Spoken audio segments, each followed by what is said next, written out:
We're going to start, though, with the breaking news we've been following. All 5 Memphis officers fired for their involvement in the arrest of Tyree Nichols have turned themselves in and are facing now some criminal charges. And this comes as authorities in the city are preparing for the release of body cam footage showing Nichols' arrest.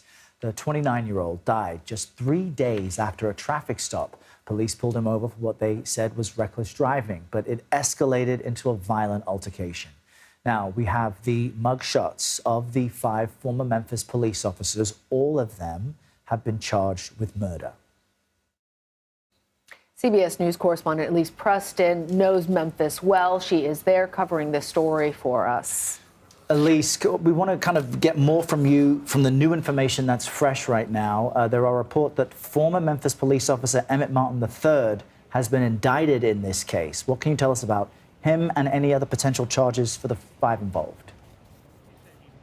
Well, we have been seeing these charges, these indictments pop up on the court records right now. We can tell you that at least one of the officers, former officers, Demetrius Haley, he is charged with second-degree murder. The other charges that are popping up for former officer Haley: aggravated assault, aggravated kidnapping, official misconduct, and official oppression. Keep in mind, Errol, that these charges are coming in as we speak. So we're working to confirm exactly what the 5 officers are charged with, if they are facing the same charges. But I can tell you at least one of them is facing second-degree murder, aggravated kidnapping, aggravated assault, official misconduct, and official oppression, Errol.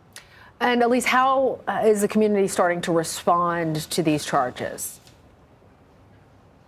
Well, I can tell you that this has just happened in the last about 10 minutes or so is when these notices started to come. So we haven't seen too much of anything right now. We're in front of the Shelby County Criminal Justice Complex here. 201 Poplar is the address. Everyone knows it very well here in Memphis. I haven't seen too many people showing up outside of media just kind of waiting around to see what's going to happen today. And there was this angst. There was anticipation that some charges might come because the Memphis police chief, she posted on Twitter a video statement late last night around 10:30 Central Time, and it was the first time that we had actually heard from the Memphis police chief. She said that what happened was inhumane. She said what she saw was heinous, and she warned people that they were going to see some video in the coming days that would probably not sit right with them, that it was just a very violent incident that occurred and that was captured on video.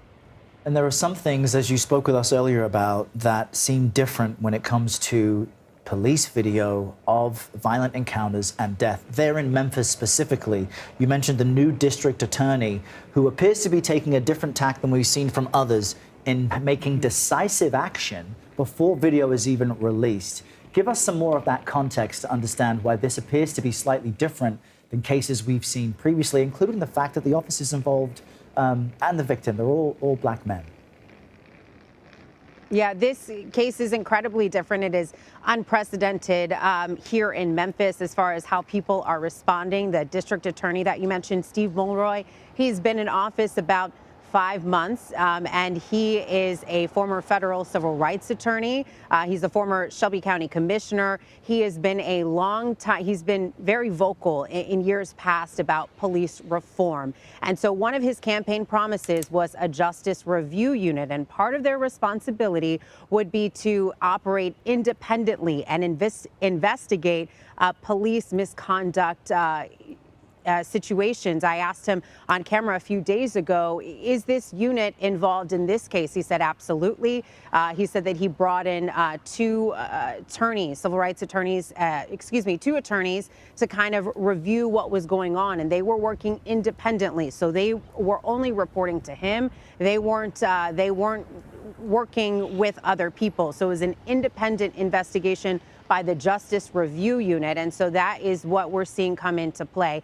I can also tell you that just a lot of people who typically would be mum in situations here in Memphis. They have been very vocal about what happened. And keep in mind, so many people have not even seen the tape. We've only heard about the tape. We have heard words describe it as violent, as heinous. The Memphis police chief, she called it inhumane. And attorney Ben Crump, who is representing the family, he said that it reminded him, unfortunately, of the 1991 beating of Rodney King by Los Angeles police. Yeah, the police chief, also a black woman, really not standing on the side of her officers there, being very direct that this was inhumane and unacceptable.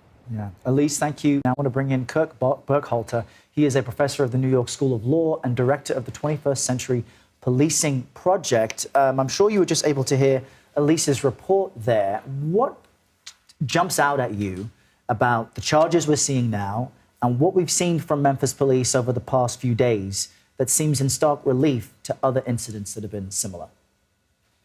Good afternoon. So one thing that jumps out is the murder, too, the second-degree murder charge. Quite often we see police officers who are involved in the death of another. When they're charged with some form of reckless or criminally negligent homicide.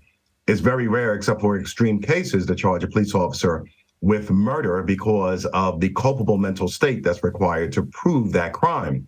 In this instance, what goes along with murder, too, is the prosecution will have to prove that the officer acted knowingly, meaning that he knew his actions would have a particular result and acted on those actions, in an attempt to achieve that result. So that's just under intent and premeditation. So that's something that's very interesting. Also, the police department's response here has been somewhat measured and an attempt to stay ahead of this. A lot of folks are curious why the video hasn't been released, what's taking so long. And I think the police department, prosecutors want to control the narrative, because what normally happens is when the video is released, what do we all say? Well, my goodness, we can all see plainly that this is murder or it's some form of criminal homicide. Why hasn't an arrest been made? So here, there's an effort to stay ahead of this and prepare the public and being transparent and absolutely calling the video what it is, which I haven't seen, but calling the video heinous and so forth. So the response by the police department, by the local government there is very much an attempt to stay ahead of what is going on here and to be transparent with the public. Professor Burkhalter, Errol mentioned you run the 21st Century Policing Project. Tell us what went so wrong with this traffic stop. It seems too frequently that we hear this same storyline. It was a traffic incident that ended up with someone dead. What needs to change to try and prevent this horrific type of escalation? Well, it's a little difficult to answer that question without seeing the video and reading some of the reports. But my initial thought is one thing that strikes me is that this was reports are that these officers were members of a specialized unit. So it'll be interesting to find out, were they working together, all five of them, or did other officers respond? The reason why this is so important is the issue of supervision. We've seen over and over, and this is a phenomenon of small group psychology, that a pair of people or a single individual reacts very differently than when you put together 4 or 5 folks. There's a phenomenon of small group psychology that takes over. Folks feel a little bit more empowered. They take different actions than they might normally take if there was only one person or 2 officers. And that's why quite often when you put together 4 or 5 police officers, one should require some form of direct supervision. You just don't kind of send police officers out in their own devices. They're not a gang. This is the police department. So that's the first thing that jumps out at me, how these officers were supervised. And then further, folks talk about training. There are some things you can't train away. If you have a propensity for violence, you can't train it away. But however, certainly one has to look at how officers are trained and educated as to how folks are going to respond to their actions and initially what actions to take. Quick question for you, Kirk, because you have expertise in this area. Have we seen a similar incident where white officers were disciplined so quickly before the release of questionable video? Well, that is the elephant in the room here, of course. The victim was African American, and the police officers are African American. And I think in this case, we've seen perhaps with the murder of George Floyd, I mean, you have to think of some extreme incidents. However, I think when we have seen an incident this extreme with regards to the violence, we have seen the alleged violence, once again, not having seen the video, but we've seen the authorities react quite quickly. I think it's important for the authorities to react quickly, whether the police officers are black or white. This incident is unfortunately about violence. Now, of course, it could be racially motivated. There's no rule that says one cannot be motivated by race just because they are of the same race of their victim. However, this is about violence. It's about possibly misconduct, violation of civil rights, and so forth. But it'll be interesting to see how that question plays out. Absolutely fascinating, especially your point about small group psychology. All of this brings to mind the responsibility of individual officers to say stop when something is wrong. Professor Kirk Burkhalter, thank you so much. Thank you, Professor. Thank you.